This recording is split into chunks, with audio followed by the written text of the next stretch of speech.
Transmite LU3 AM 1080. Cooperativa de Trabajo Ondas del Sur Limitada. Más de 80 años en el aire de la ciudad. LU3. Evolución radial constante. Falsos operarios.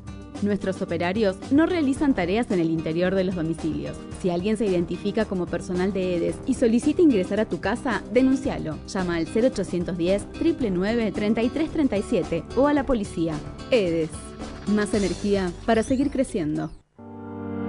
Tenemos pintura, artículos de electricidad y bazar con los mejores precios. Ferretería Obrera, Necochea 8, teléfono 291-646-9630, Villa Mitre. LU3, evolución radial constante.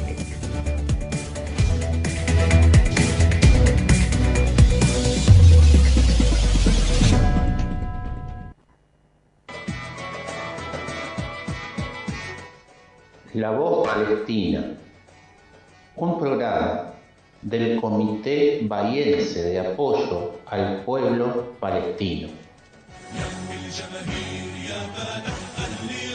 Porque la verdad palestina es la dignidad del mundo. Conducción: Leonardo Germán, Malena Ortiz y Mariano Carlson. Artística: Claudio Mucci. Volveré a mi casa, cuando volveré yo a mi tierra, donde nací. Buenas tardes, queridos oyentes, estamos una vez más como cada miércoles en el programa de La Voz Palestina, el programa del Comité Bahiense en apoyo al pueblo palestino. Hoy vamos a tener una conversación con Carlos Bertola, como tuvimos la semana pasada, pero bueno, vamos a concluir esa nota que quedó inconclusa. Y bueno, en la mesa hoy estoy solo, no pueden acompañarme los compañeros, han tenido algún problema, pero bueno, acá estamos, igual solo no estoy, está Darío en la operación. Y vamos a tener un programa donde podamos repasar lo que vivió el compañero Bertola en la Sumud flotilla global que llegó a tierra palestina. Fueron abordados y los llevaron por la fuerza de Israel, donde estuvieron detenidos, y nos estará dando un testimonio clave en primera persona de lo que pasó en esa intervención.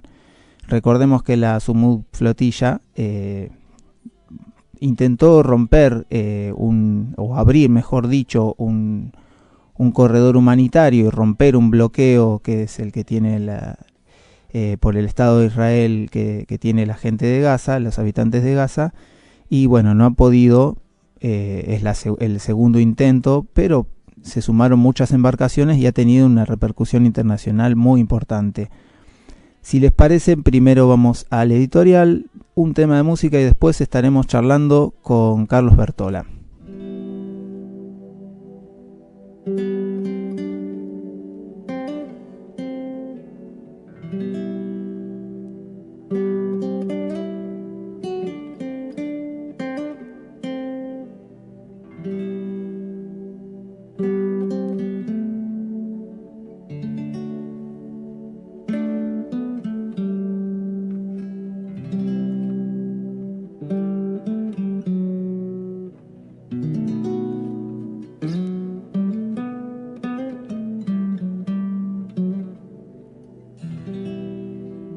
La historia de una foto.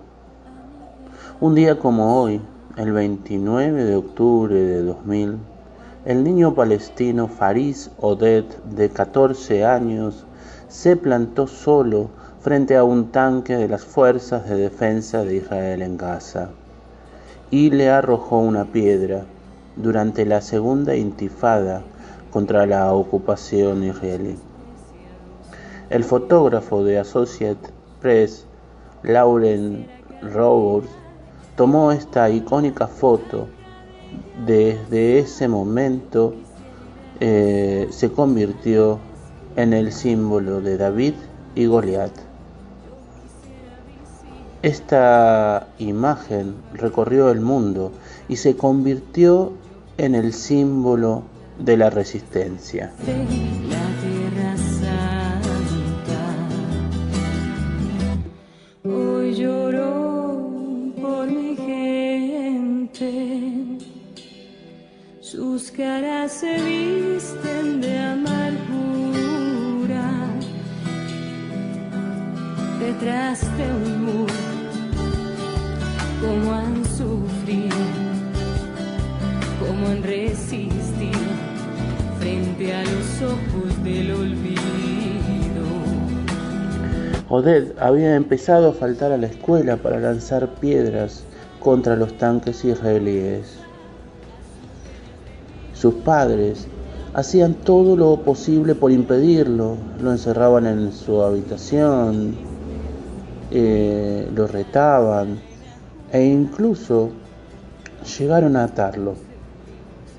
A pesar de todos estos castigos, el niño seguía escapándose. Su madre, Hanan Oded, lo recordó más tarde. Tenía miedo de que si lo filmaban en televisión su padre lo vería, así que huía de las cámaras.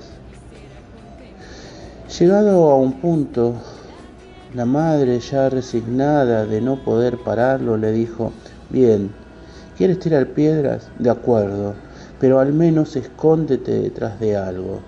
¿Por qué tienes que estar en primera fila, incluso más adelante que los mayores? Y él contestó: no tengo miedo.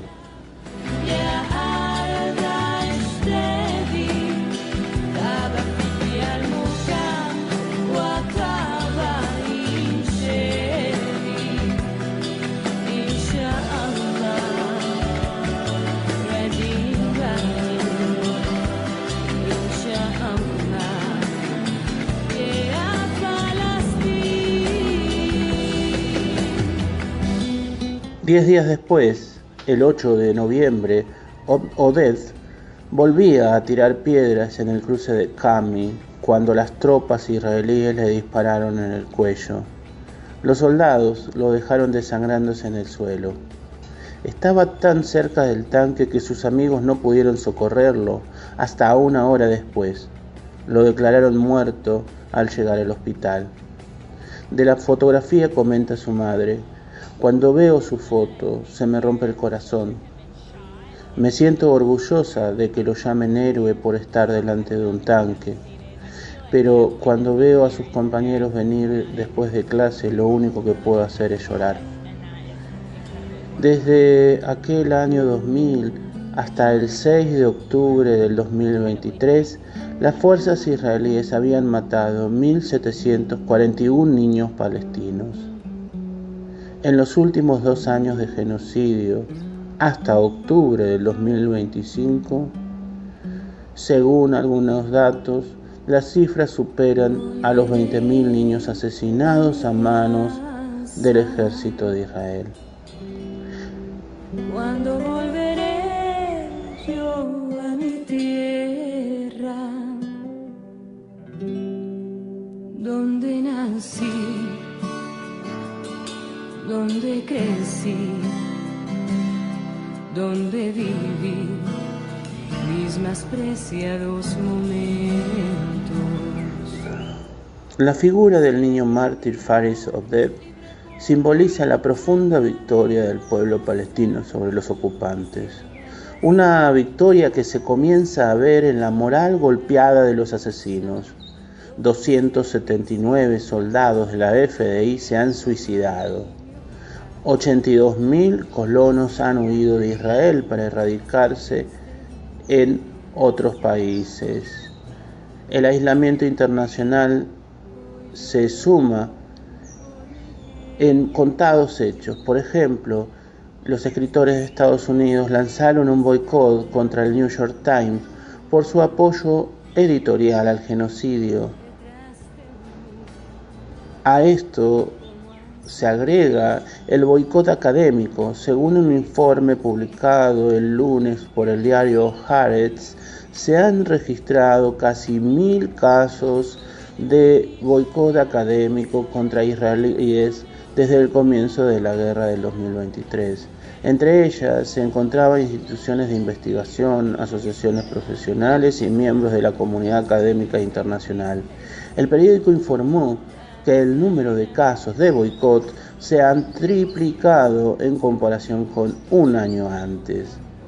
A esto hay que agregarle las enormes derrotas tecnológicas y militares de Israel. ¿Acaso no es una derrota que un pequeño y subestimado país como Yemen haya atacado con 1.700 misiles y destruido el aeropuerto internacional Ben Gurión? ¿O que hace unos días hayan derribado las fuerzas hutíes un avión de alta tecnología de Israel que sobrevolaba los cielos de Yemen espiando? La heroica figura del niño mártir Faris Oded nos recuerda que el pueblo palestino vencerá.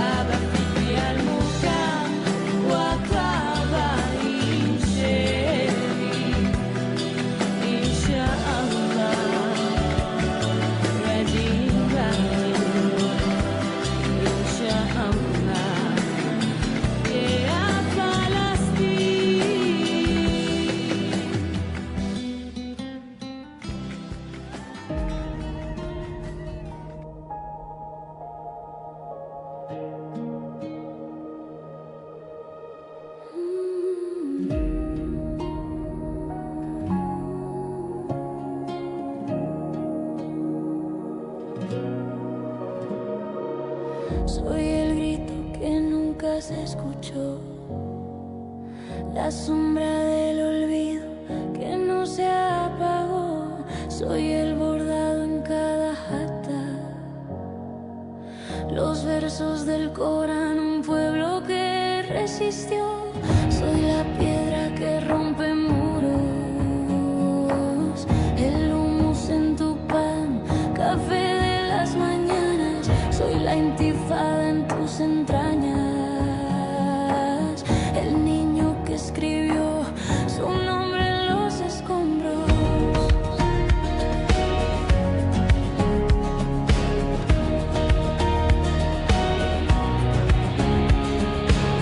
Soy el sendero que trazaron mis ancestros, el shawarma que alimenta mis afectos.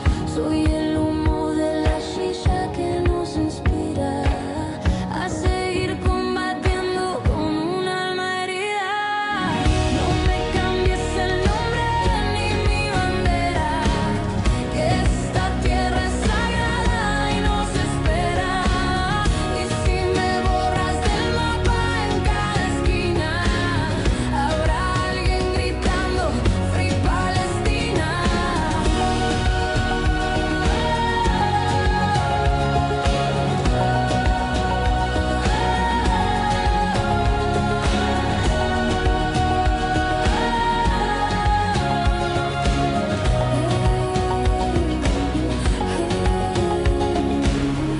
Soy la voz que la estrella no pudo callar.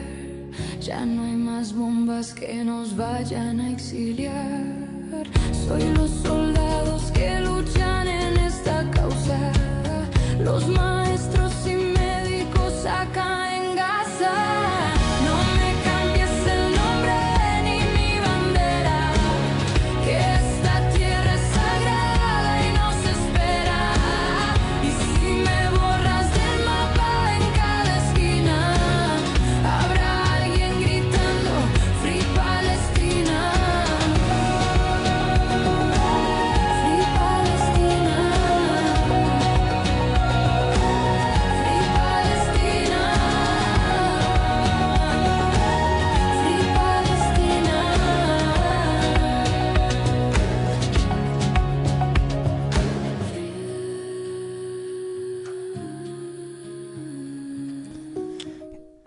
Estábamos escuchando a Sara en el tema Free Palestina. Sara es una artista con ascendencia sirio-palestina que expresa su arte a través de la búsqueda de generar conciencia en temas de derechos humanos. En breve vamos a estar comunicándonos con Carlos Bértola.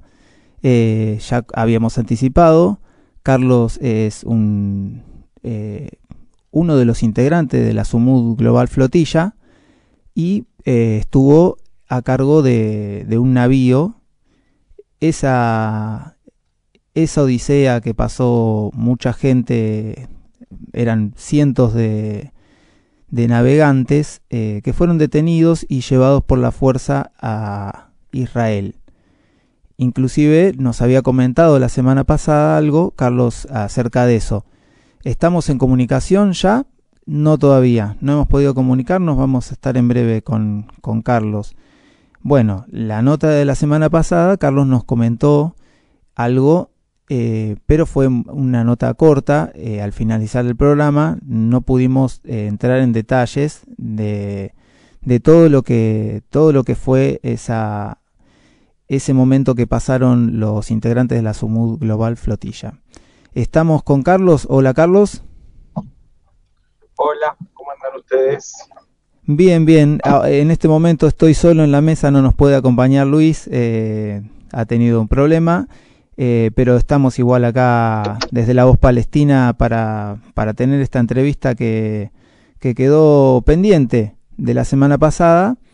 Y bueno, para no ser reiterativo, pero voy a tener que reiterar igual algunas preguntas. No hay problema. Estamos para eso. Perfecto, tenemos casi todo el programa para aprovechar tu testimonio, que es de primera línea, de los que estuvieron ahí y pasaron por todo eso. Contanos desde el principio, otra vez te voy a pedir si nos podés contar cómo fue desde que zarparon. Bueno, zarpamos de Barcelona. Después de ahí navegamos hasta Menorca. Fuimos de Menorca hasta Túnez. De Túnez pasamos cerca de Sicilia. En Túnez y en Sicilia, en Italia, se incorporaron más barcos. Después navegamos entre Grecia y el Líbano.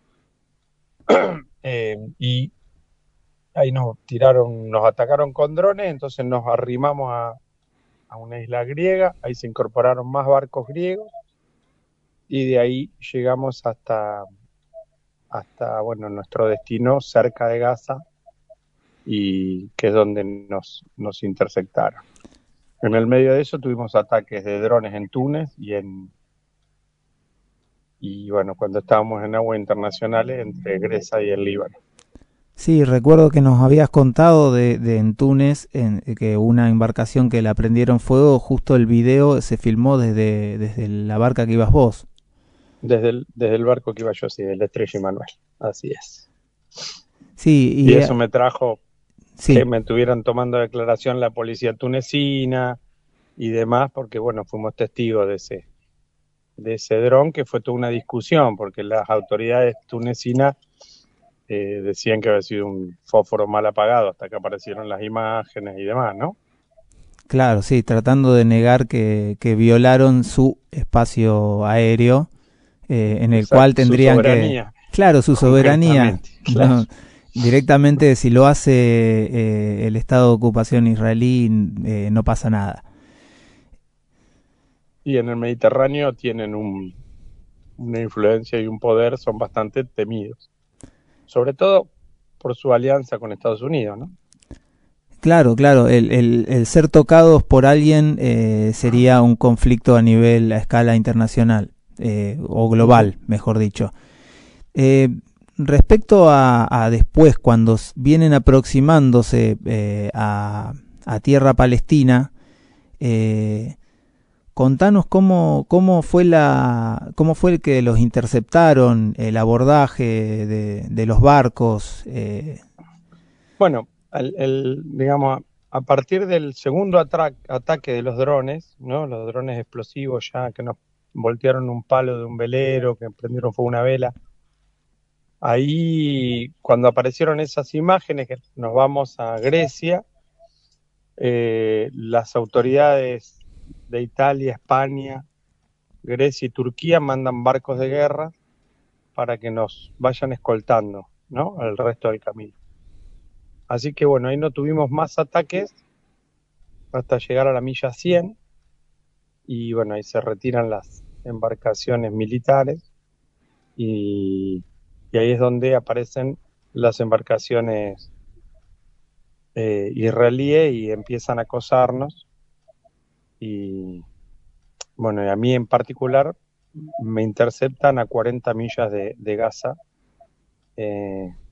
a las 4 de la mañana. Las intersecciones empezaron a las 11 de la mañana, de la noche digo, De la noche. a las 11 de la noche y bueno, y fueron nada, primero nos cortaban las comunicaciones, bastante violenta, nos exigían que cambiemos de rumbo, nos pasaban muy cerca con barcos de guerra muy grandes y bueno, como nosotros insistíamos en nuestra actitud en ir hacia Gaza, con la ayuda humanitaria, ¿no? Y con los medicamentos y alimentos que teníamos a bordo, bajaban lanchas y con infantería arriba y se trepaban a los barcos nuestros y bueno, ahí ya nos apuntaban con fusiles. ¿Y qué sentiste en ese momento? La verdad que estábamos preparados para eso, ¿no? Nosotros era la hipótesis más benigna que manejábamos, que eso ocurriera, ¿no? La peor de las hipótesis es que nos bombardearan y nos mandaran al fondo del Mediterráneo. Y la mejor de las hipótesis que nos dejaran llegar con la ayuda humanitaria. Claro. Así que la más probable era esta y lo ensayamos muchas veces. Todos los días ensayábamos cómo levantábamos las manos, nos poníamos los chalecos, esperábamos que suban por algún lado. Así que cuando ocurrió, bueno, fue más o menos como lo teníamos planeado. Nunca es igual que cuando lo tenés planeado igual, pero bueno. Sí, no deja de ser violento, pero bueno, no agarró por sorpresa a nadie, creo, ni siquiera a las FDI. Exacto. Así que, nada, fue un momento, obviamente, nunca es lindo cuando te apuntan con un fusil, ¿no? Obviamente. y te reducen, pero bueno, pero es de los escenarios, era uno de los probables y es el que ocurrió. ¿Y en el traslado cómo fueron tratados? No, en el traslado nos trató, o sea, más allá de que nos redujeron, obviamente, que estábamos prisioneros, la verdad que el trato fue más o menos normal. Imagino yo que para la gente, Infantería Marina,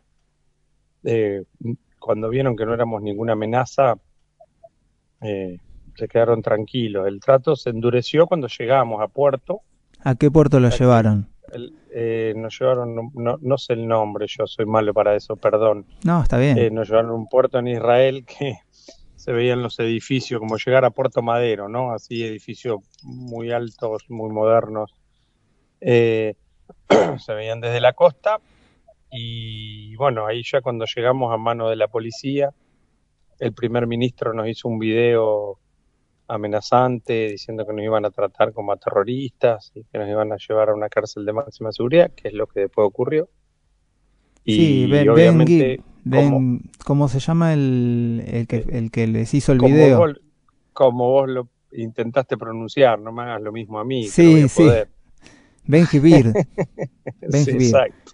Bueno, el fascista ese fue a provocar, me imagino.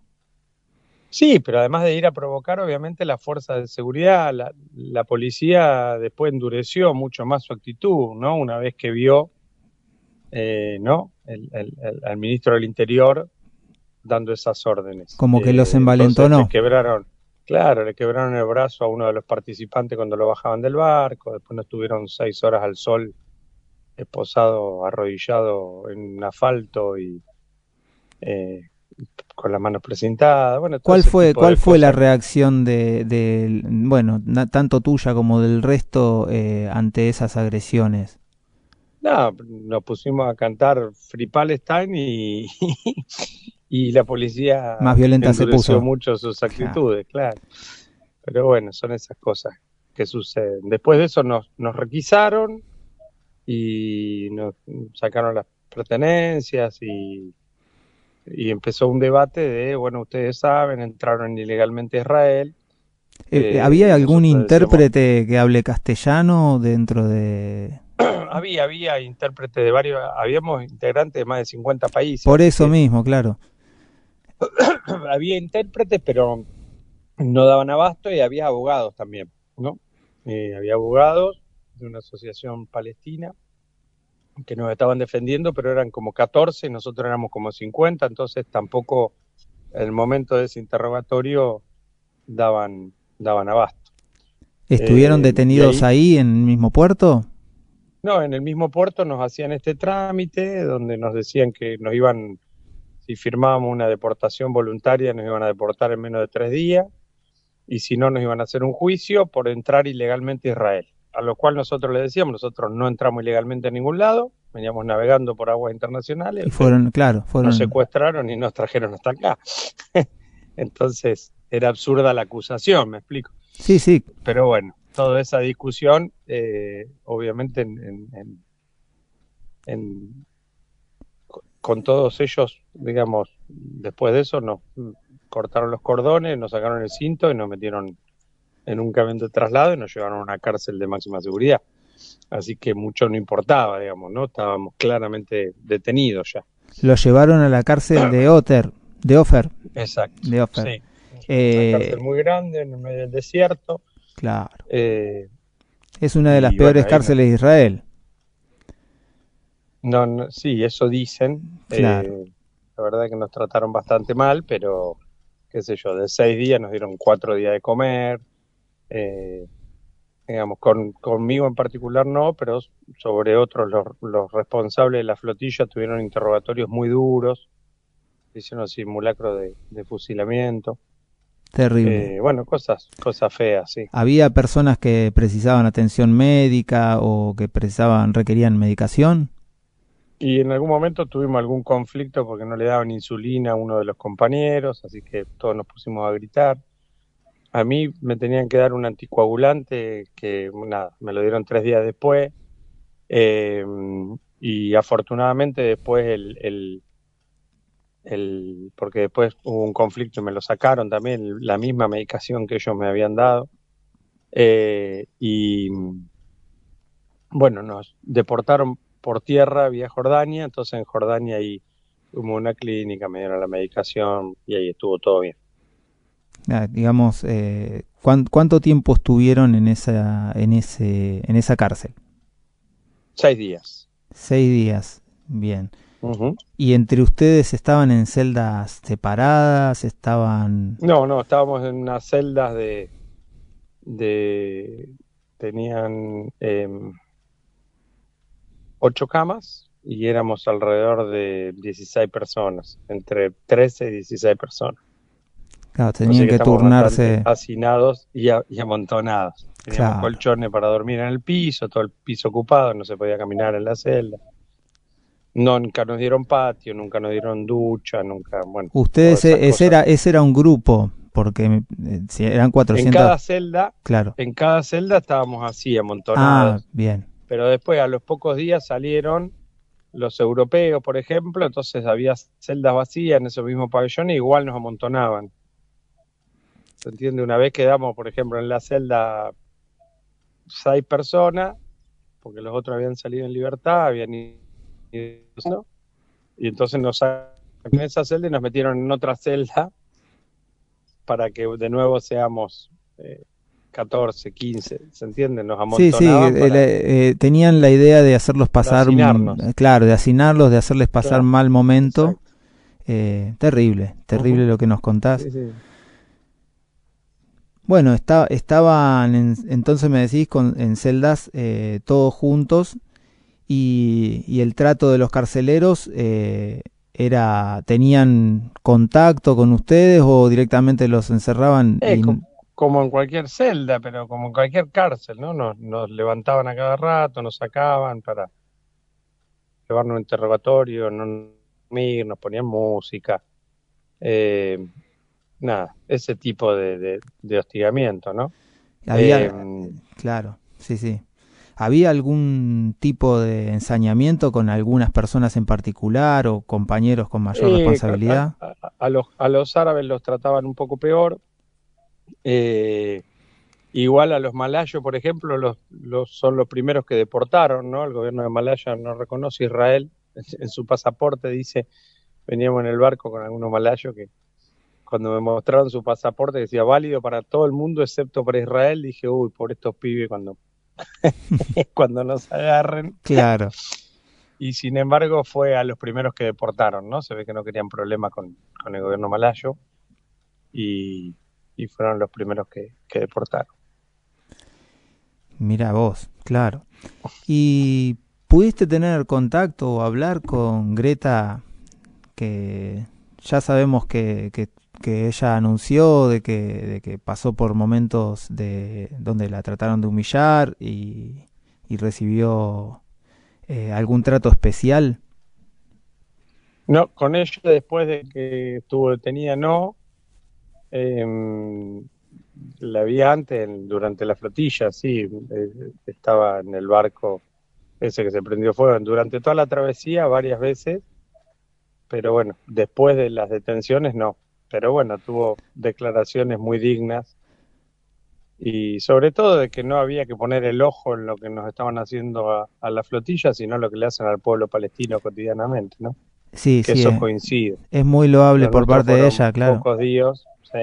Pocos días y con todos los ojos del mundo mirando y cuidándonos. Sin embargo, al pueblo palestino no tiene el mismo trato ni la misma suerte. No, claro. Fíjate que ya hubo, creo que hoy hubo más de 100 muertes en una intervención de Israel en el sur de Gaza. Y es algo que nos tenía acostumbrado a diario hasta este último alto al fuego, que fue como un alto al fuego porque en realidad un acuerdo como fue planteado no es acuerdo, donde uno lo redacta y el otro no participa, directamente es una imposición. Hablo de la propuesta de Trump. Una imposición que, inclusive una imposición donde ni siquiera Israel después esa misma imposición cumple, ¿no? No, claro, y era de esperar que Israel no cumpla un acuerdo, es algo que ya es un ejercicio para ellos.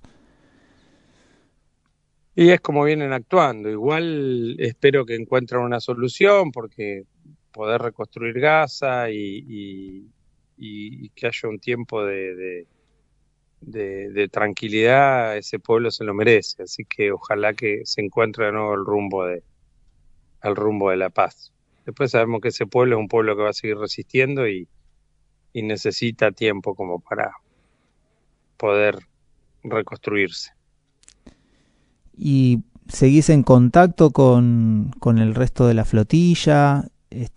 Con algunos sí, con algunos nos hicimos muy amigos, así que tenemos contacto bastante seguido, a ver en qué andan y bueno, y esperando las novedades, mirando mucho Palestina para ver cómo siguen los hechos que ayudamos a visibilizar por lo menos.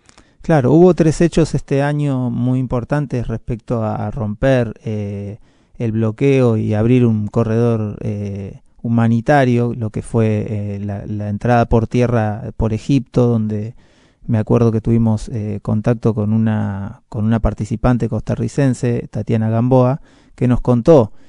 Y el espíritu de haber llegado ahí era no cesar, era decir, nos detuvieron, nos trataron mal, no la pasamos bien, pero el pueblo palestino la está pasando peor. Y ver también que es una crecida también global, como que algo que se está haciendo cada vez más grande. Después estuvo la flotilla, la primera, donde también estuvo Greta, que era una embarcación sola, si no me equivoco. Sí. Bueno, y fue detenida más o menos en circunstancias similares. Ahora eran 50 o más de 50. Exacto. Después fuimos con más de 50 embarcaciones. Y mientras estuvimos navegando todo el mes, que nos íbamos arrimando, estuvo el encuentro de la ONU, que también le fue bastante digamos, desventajoso Israel, ¿no? Le votaron un montón de aliados en contra, ¿no? Planteando la solución de los dos estados, reconociendo al Estado palestino.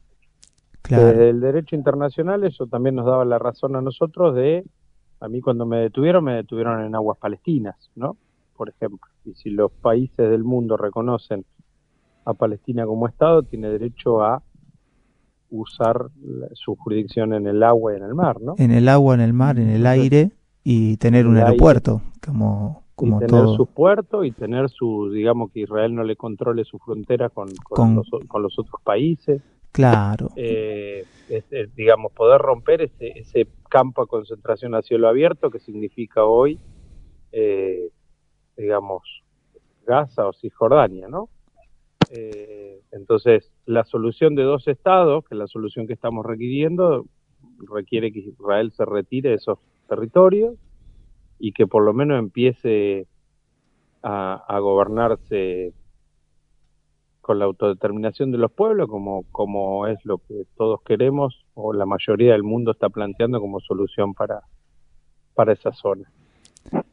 Sí, una asamblea de la ONU que aparte de reconocer el Estado palestino por mayoría, también tuvo, cuando fue Netanyahu, un vacío que le hacen, dejando prácticamente solo hablar, donde solo algunos países aliados o los que no se ponen de ningún lado, los neutrales, pero en sí habló ante un escenario, ante un lugar vacío.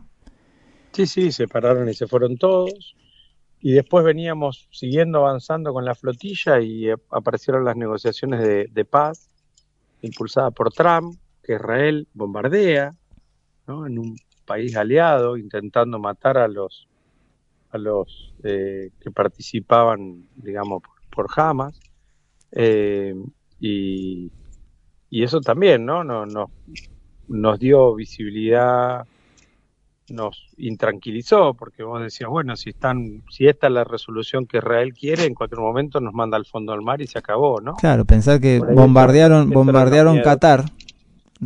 Claro, a un país aliado, bombardearon un país aliado sin pedirle permiso y bombardearon una reunión que organizó Trump.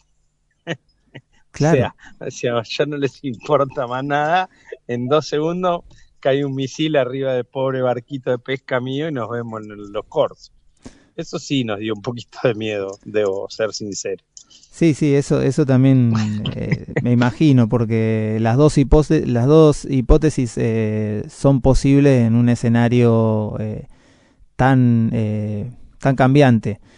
Igualmente, claro, iba ocurriendo todo eso mientras íbamos navegando. Entonces decía, esto que será bueno, malo, qué sé yo.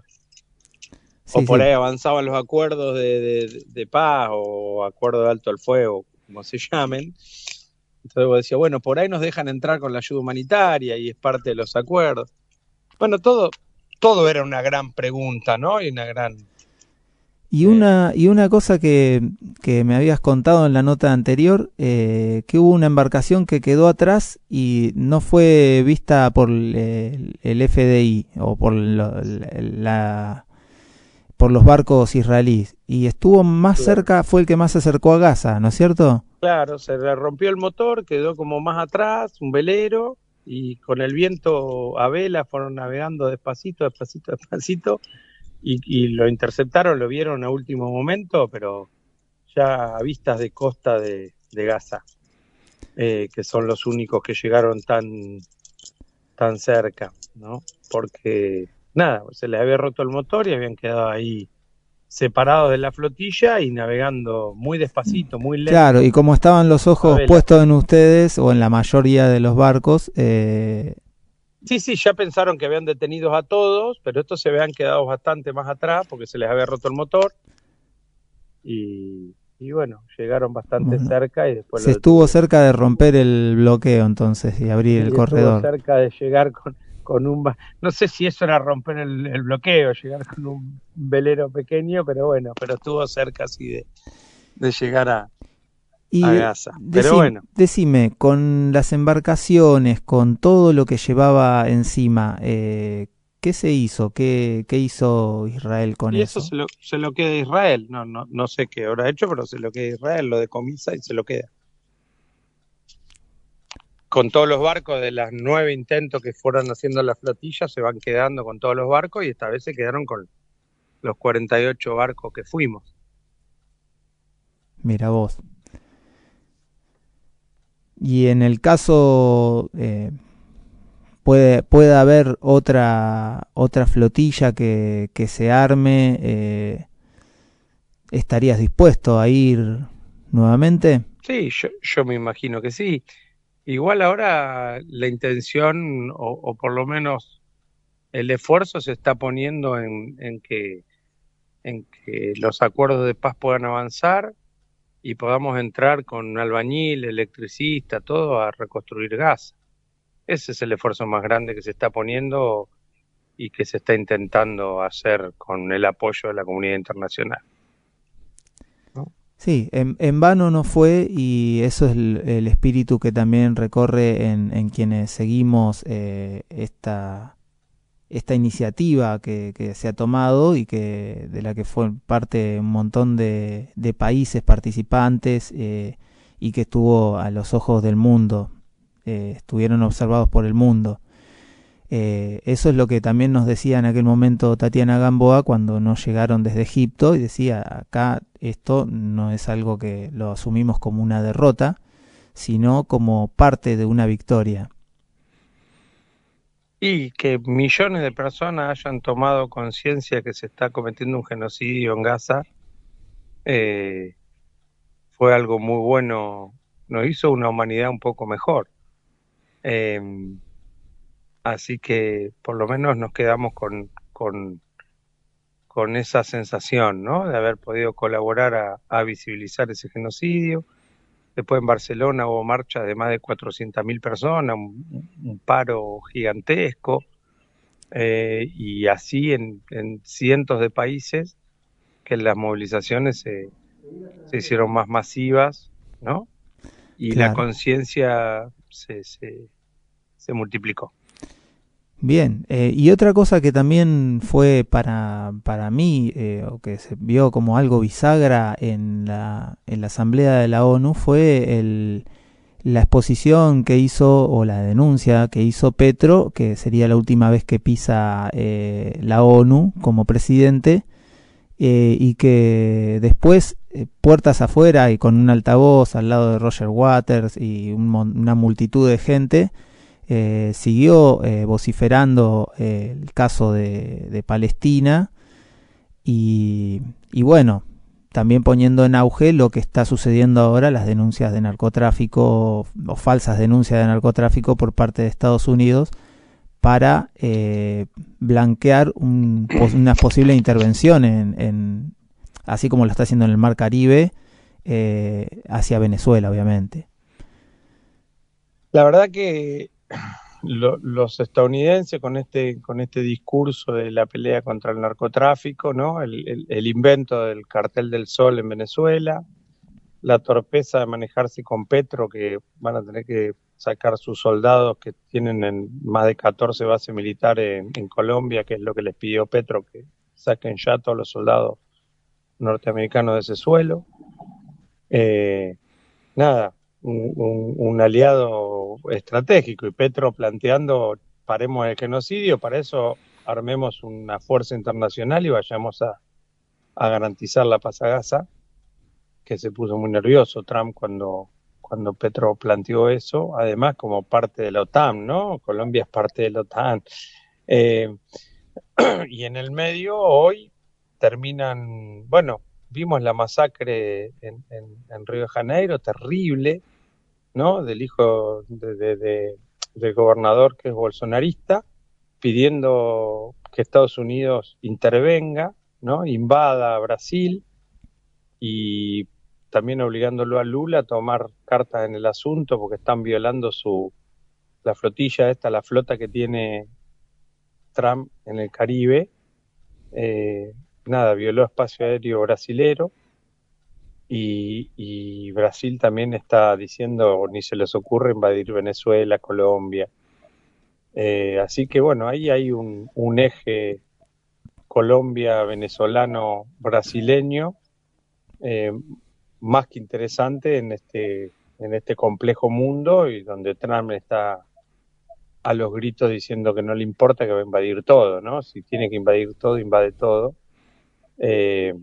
Y bueno, es parte de este mundo loco que nos toca vivir, que hace un genocidio a cielo abierto en Palestina y que está a punto de invadir Sudamérica. Claro, que el patio trasero reaccione, digamos, su patio trasero, como ellos lo consideran, a Latinoamérica o a Sudamérica, y que empiece a haber solidaridad entre pueblos de Sudamérica. Eso la verdad los va a poner en tensión, me imagino. Creo que a 132 muertes va ascendiendo en lo que veo yo. Todavía falta mucho investigar, porque en lo que está pasando en Río de Janeiro es que aparecen cadáveres con signos de tortura, atados y baleados, o sea, personas que han sido torturadas, decapitadas, y no se sabe a cuánto va a ascender. Sabemos que en la intervención de BOPE o algunas fuerzas estas que intervienen en las favelas, tratan de cortar al narcotráfico por el eslabón más flaco de la cadena, digamos. Nunca van a hacer una intervención donde están los que lavan ese dinero. Claro. Sí, es lo que dijo Petro, dice, ¿por qué se preocupan? Viven en Miami los que se enriquecen, los que lavan el dinero de la droga, son israelíes las armas que le venden a los carteles. ¿Por qué se hacen todos los boludos, ¿no? Y quieren amenazar o bombardear una lancha o ¿no? Que a veces se confunde con la de los pescadores, con la de migrantes. Pero bueno, es terrible la definición, digamos, porque entrar así a la favela tuvo que ver con después decir Estados Unidos vengan a intervenir, acá hay narcotraficantes, ¿no? Un gobernador de Brasil que es contrario a Lula, claro, y que cometió la masacre que cometió con la cantidad de civiles muertos. No, terrible el nivel de... Y donde la geopolítica se mete, ¿no? Se mete de lleno en esa discusión. Claro, y quieren hacer, los periodistas locales argentinos quieren hacer alguna comparación con algo de Argentina, cuando tenemos un gobierno que está comprobadísimo que fue financiado con dinero del narcotráfico. Digamos, sí, empresas se tendrían que venir a llevar a alguien preso, está claro a quién se tendría que llevar preso, ¿no? Claro. Y el tema también es que los extraditen, porque cuando son juzgados afuera, tienen privilegios acá todavía. ¿Qué va a ser? Sí, el mundo está pata para arriba y bueno, es el mundo en el que nos está tocando vivir. Y volviendo allá a suelo palestino, el acuerdo que propuso Trump no contempló nada de la situación de Cisjordania. Y tenemos entendido que están siendo los colonos, están tomando las armas los colonos y haciendo, con el ejército al lado, redadas, como quien dice, o corriendo la gente en ese estado de apartheid en el que están. ¿Vos has tenido contacto con alguien que haya estado allá? Di una charla con un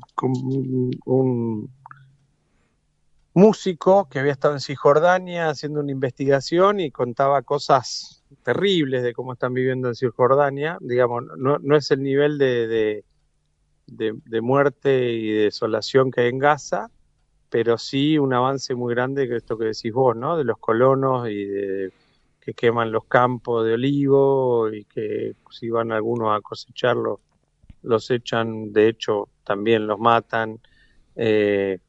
Toda la situación en Palestina es terrible, digamos, ¿no? Más allá de que en Gaza, después de que Hamas gana las elecciones, recrudeció muchísimo más, digamos, el no reconocimiento de de esa autoridad que había ganado las elecciones, pero en Cisjordania es exactamente igual, digamos, ¿no? El avance israelí y el Estado, bueno, que controla toda su frontera, que no lo deja desarrollar, no, eso ya lo hemos hablado. Sí, y que después de octubre del 23 también se fue de avanzada más el Estado de Israel o el Estado de ocupación hacia ese sector también. Las murallas ya estaban, pero siguen... Las van corriendo y cada vez van ganando más espacio y cada vez más colono y es terrible, digamos, porque tienen una decisión de sacar a todo el pueblo palestino. Si fuera por ellos, sacar a todo el pueblo palestino de ahí, erradicarlo. También y por si todo no lo se que quieren está... ir a asesinarlo, ¿no? Claro. Esa es la amenaza. También por todo lo que está sucediendo en estos últimos 2 años, sobre todo, hay colonos que han migrado a otros países, que se han ido de suelo palestino ocupado o de Israel. Y por otro lado también hay más de 200 soldados, como decía en el editorial Leo, que se han quitado la vida porque creo que son humanos y tienen mucho que les pesa en su conciencia de todo lo que están haciendo. Cuando te mandan a hacer un genocidio, digamos, es terrible, digamos, deshumaniza totalmente. Cuando te mandan a matar niños, población civil, son órdenes, digamos, que por ahí están, digamos, nacen de cabezas muy retorcidas, pero después seres humanos que las tienen que ejecutar pierden su humanidad. ¿Cómo se vive después con eso? ¿Cómo se sobrelleva? ¿No? Claro. Órdenes concretas como matar nenes. Sí, estarán los que puedan sobrellevar eso y estarán los que tengan que tener esas pesadillas, que les tengan que dar pastillas para que duerman, que no se quitan las imágenes que tuvieron que ver, que provocaron ellos. Así que es una situación en la que también Israel tiene debilidad y crisis interna. Está empezando a haber una resistencia muy, muy chica. Me decía, el que estuvo por allá, este músico, decía que era muy pequeña. Yo tenía alguna noción de que era un poco más grande, pero bueno, está empezando a haber una resistencia adentro de Israel, como hubo en su momento en Vietnam, ¿no? Tuvieron los yanquis. Son hechos tan atroces que es lógico que generen resistencia, y si no, estará toda la sociedad enferma, ¿no? Sí, todas estas cosas que han pasado, sobre todo me refiero a estos últimos 2 años donde se visualizó el genocidio, que antes era más a cuentagotas y ahora ascendió a escalas terribles, cómo el mundo empieza a informarse o se pone a informarse de lo que sucede, de quiénes son los actores, de qué lado están. Y nosotros que estamos en Occidente, donde tenemos muchas barreras informáticas, donde la verdad se cuenta a medias o no se cuenta o se miente o se disfraza, tenemos que estar muy informados de lo que está pasando, y la verdad que yo mismo asumo también que me estoy enterando de cosas que antes las veía de otra forma. Sí, la visibilización, que fue el granito de arena que pudimos hacer desde la flotilla, después lleva a que, si te vas interesando cada vez más del tema, están los que lo estudian desde siempre y que conocen, digamos, cuáles son las causas de raíz, que es la creación del Estado de Israel y todo lo demás, pero si no están las cuestiones cotidianas que, bueno, que tienen que ver con cómo va avanzando ese conflicto y cuál es la resolución, y que son realmente espantosas y horrorosas. Claro. Bueno, Carlos, estamos llegando ya al final del programa. La verdad te agradecemos un montón por tu disposición. La verdad que es un testimonio que nos va a quedar para desmenuzarlo y para volverlo a escuchar. Te agradecemos de todo corazón y bueno, te brindamos un abrazo por esa tarea humanitaria. No, gracias a ustedes por llamar. A disposición siempre, cada vez que podamos charlar siempre va a ser un placer y bueno, estaremos viendo cómo sigue y no sacaremos los ojos de Gaza, que es lo que prometimos hacer. Perfecto, te mandamos un fraternal abrazo. Un abrazo grande. Bueno, estuvimos hablando con Carlos Bértola, la verdad una charla muy buena, nos queda como registro para este programa y ya estamos finalizando el programa. Les dejo un saludo a los oyentes, que tengan buenas noches y nos vamos con el tema de Hasta que sea libre Palestina.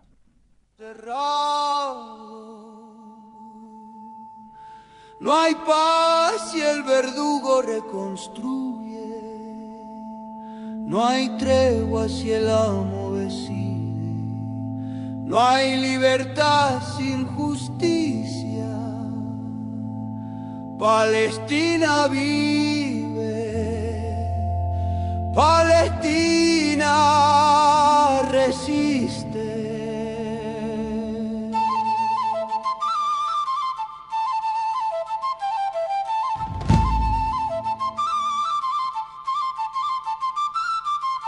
No en mi nombre el pacto y la deuda, no en mi nombre el plan del invasor, no en mi nombre el mapa que encierra la esperanza tras otro dolor.